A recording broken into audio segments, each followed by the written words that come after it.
प्यारे बच्चों, सभी को नमस्कार। जैसा कि आपको पता है, कल हमने मार्च 2019 का सेट ए किया था।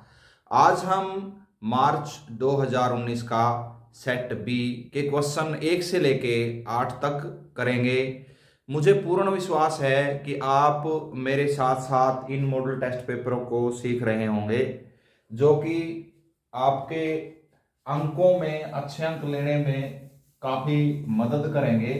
इनके बाद मैं कुछ और इम्पोर्टेंट चैप्टर आपको करवाऊंगा और इनको आपने मेरे साथ पूरा कर लेना है। तो आज हम क्वेश्चन पेपर मार्च 2019 का सेट बी का पहला क्वेश्चन क्या है बच्चों?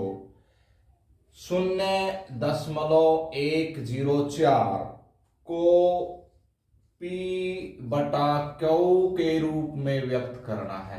क्यू के रूप में व्यक्त करना है। तो प्यारे बच्चों, देखिए, ये हर मॉडल टेस्ट में आया है। ये हर मॉडल टेस्ट पेपर में ये क्वेश्चन आया है और आपको इस वर्ष भी ये क्वेश्चन मिल सकता है। तो इसको बड़े ध्यान से सीखना है, बड़ा ही आसान सवाल है। तो इसको हम पी बटे क्यू के रूप में कैसे बदलेंगे? पहले हम इसका दशमलव हटाएंगे, इसको हम 104 लिख लेते हैं। यहाँ पे दशमलव का ना का 1 और दशमलव के बाद जितने अंक हैं उतने शून्य लगा देंगे। अब ये 2 पे कट रहा है, 2 5 10, 2 दूनी 4, 2 5 10, 0 0। फिर 2 पे कट रहा है, 2 दूनी 4, 2 6 12, 2 दूनी 4, 2 5 10, 2 0 0। और फिर ये 2 पे फिर कट रहा है, ये हो जाएगा 2 1 2, 2 दूनी 4, 2 5 10। तो प्यारे बच्चों, ये क्या हो जाएगा? 13/125 रह जाएगा, जो क्या है पी बटे क्यू के रूप में है। चलिए अब हम इसका क्वेश्चन नंबर 2 करते हैं। क्वेश्चन नंबर 2 क्या है? क्वेश्चन नंबर 2 क्या है? द्विघात समीकरण x स्क्वायर जमा 7x और जमा 10 के शून्यकों का गुणनफल हमने बताना है। तो प्यारे बच्चों, हम इसका जो मानक रूप है ax square plus bx plus c, इसके साथ हम तुलना करेंगे। a बराबर 1, b बराबर 7 और c बराबर क्या है? 10। और जो शून्यकों का गुणनफल है, उसका क्या फार्मूला है? c बटा a। तो यहाँ पे c कितना है? 10 है और a कितना है? 1। तो इसका उत्तर कितना आ जाएगा? 10। अब हम सवाल नंबर 3 करते हैं। इसी का सवाल नंबर 3 देखिए क्या है। सवाल नंबर 3 में बताया गया है कि x माइनस वाई बराबर है 3, और ये दोबारा आ गया, पिछले मॉडल टेस्ट पेपर में भी था ये। x बटा 3 जमा y बटा 2 बराबर है 6 है। x और y का मान हमने बताना है। तो प्यारे बच्चों, हम क्या कर लेंगे? यहाँ पे इस समीकरण को हल करते हैं। पहले 3 और 2 का एलसीएम कितना हो जाएगा? 6 को 3 से भाग करेंगे 2, तो ये क्या हो जाएगा? 2x, और 6 को 2 से भाग करेंगे 3y, और 6 की सीधी गुणा हो जाएगी कुछ को 36। तो ये क्या हो गया? 2x जमा 3y और बराबर है 36। ये समीकरण नंबर 1 और ये समीकरण नंबर 2। हम इसको एलिमिनेशन मेथड से हल करेंगे। देखिए, यहाँ पे y का गुणांक 3 है, यहाँ पे 1 है, तो हम क्या कर लेंगे? समीकरण 1 को 3 से गुणा करने पर, बच्चों इसकी 3-4 विधियां हैं। आप अपने तरीके से किसी भी विधि से इसको आप कर सकते हैं। तो मैं इसको एलिमिनेशन मेथड से कर रहा हूं।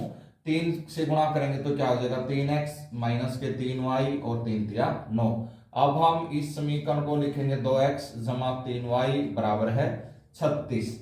देखिए, अब जिस चर के गुणांक हमने बराबर किए हैं उनके निशान देखेंगे हम। यहाँ पे माइनस है, यहाँ पे प्लस। अगर दोनों अपोजिट निशान है तो हम क्या कर देंगे? जोड़ कर देंगे उनका। यहाँ पे लिखेंगे जोड़ने पर 3 और 2 कितना हो गया? 5x, इससे ये कैंसिल हो गया। 36 और 9 कितना हो गया? 45। x बराबर है 45 बटा 5। 5 से भाग करेंगे, 5 में 5, 5 नहीं 45। x बराबर क्या आ गया? 9। और x बराबर है 9। हम क्या करेंगे? समीकरण नंबर 1 में रख दो।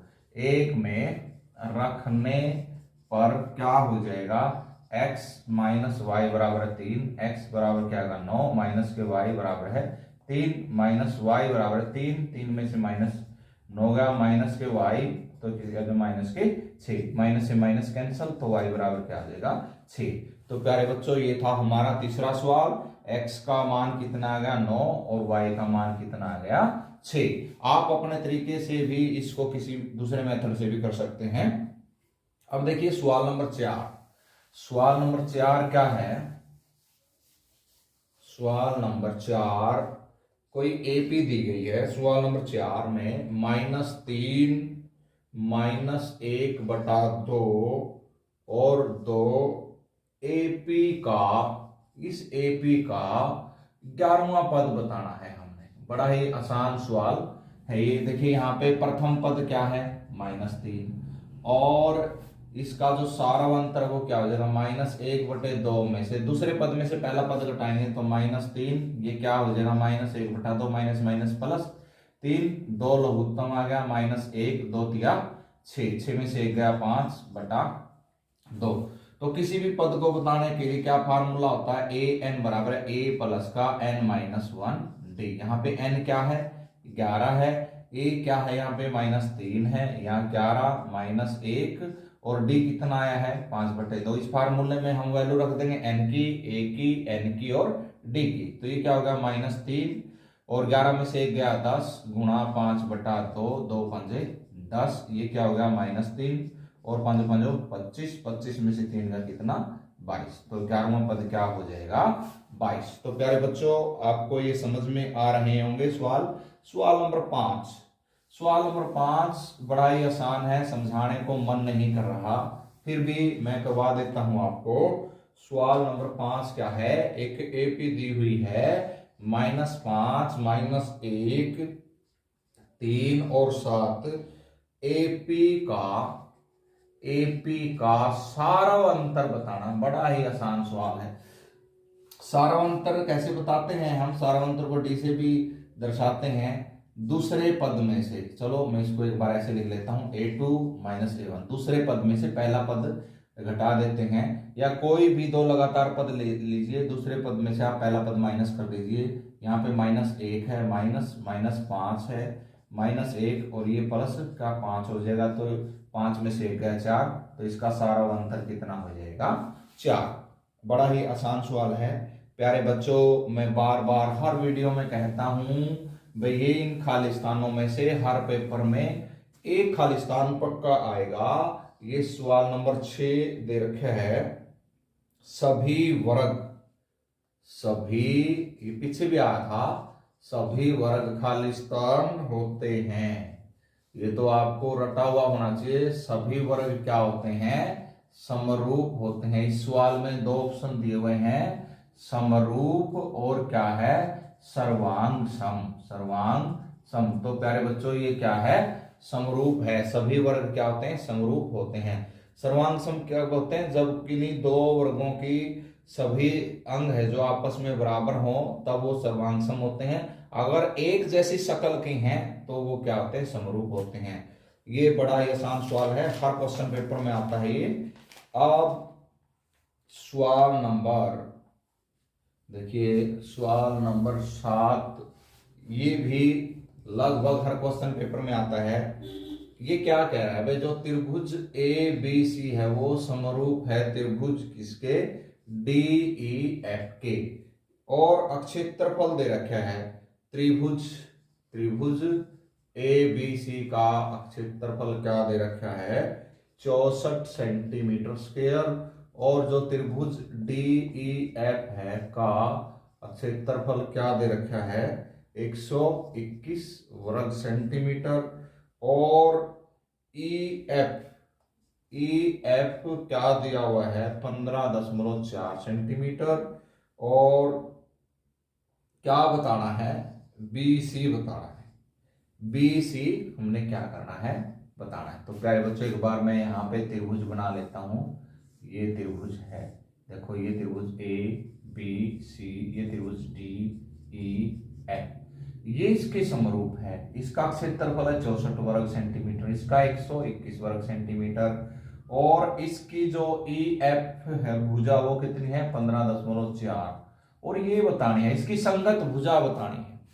मैं आपको पिछले मॉडल टेस्ट पेपर है उनमें भी आया था, यदि कोई दो त्रिभुज समरूप है तो उनकी संगत भुजाओं का जो अनुपात होता है, संगत भुजाओं के वर्ग का जो अनुपात होता है, तो उनके क्षेत्रफलों के अनुपात के क्या होता है, बराबर होता है। तो हम यहाँ पे क्या लिखेंगे, जो इसकी संगत भुजा क्या है BC और इसकी संगत भुजा क्या है EF का वर्ग बराबर है, इनका जो क्षेत्रफल दिया वो कितना, इसका 64 दे रखा है और इसका कितना दे रखा है 121। अब जो ये वर्ग है परली साइड क्या हो जाएगा, ये वर्गमूल हो जाएगा, ये क्या हो जाएगा 64 और बटा 121 का वर्गमूल। BC हमने बताना है और ये 15.4 दे रखा है, इसका वर्गमूल कितना होगा 8 और इसका कितना होगा 11, और BC बराबर क्या हो जाएगा 8 और ये 15.4 उधर गुणा हो जाएगा नीचे 11, 11 एकम 11, 11 चौक 44, 14 8 112, तो ये कितना होगा 11.2 सेंटीमीटर आ गई ये भुजा। कितनी आ गई 11.2 सेंटीमीटर। बड़ा ही आसान सवाल था ये भी। अब सवाल नंबर 8 करेंगे इस मॉडल टेस्ट पेपर का, सवाल नंबर 8 करते हैं हम। सवाल नंबर 8, यदि TP TQ केंद्र O वाले किसी वृत्त पर दो स्पर्श रेखाएं हैं, देखो ये चित्र दे रखा है, ये चित्र दिया हुआ है ऐसे ऐसे, ये तो है ये O P Q और इधर ये है T, और ये एंगल दिया हुआ है 110 डिग्री का। दो स्पर्श रेखाएं हैं, कोण POQ 110 डिग्री है, कोण PTQ, कोण PTQ, ये कोण बताना है। देखो मैं चित्र में बता देता हूं बेटा देखो, ये जो वृत्त की ये त्रिज्या है और ये स्पर्श रेखा है, ये जो स्पर्श रेखा है त्रिज्या के साथ कितने डिग्री का एंगल बनाती है 90 डिग्री का। इसी प्रकार यहाँ पे भी ये स्पर्श रेखा त्रिज्या के साथ कितना एंगल बनाएगी 90 डिग्री का।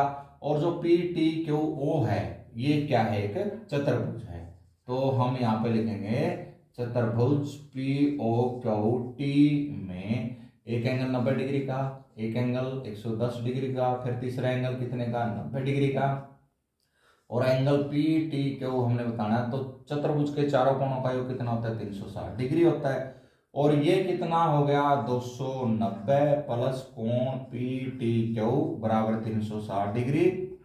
कोण PTQ बराबर 360 में से 290 गए, कितने रह गए ये 70 डिग्री का। कितने डिग्री का होगा ये 70 डिग्री का।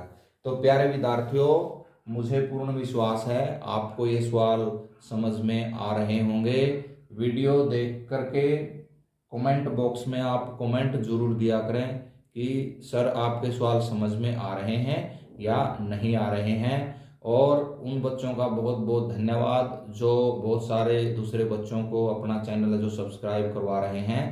तो अपने चैनल को ज़्यादा से ज़्यादा आप सब्सक्राइब करवाओ, और जो वो घंटी है नोटिस वाली उसको भी दबाना मत भूलें। वीडियो देखने के लिए आप सब लोगों का बहुत बहुत धन्यवाद। Thank you.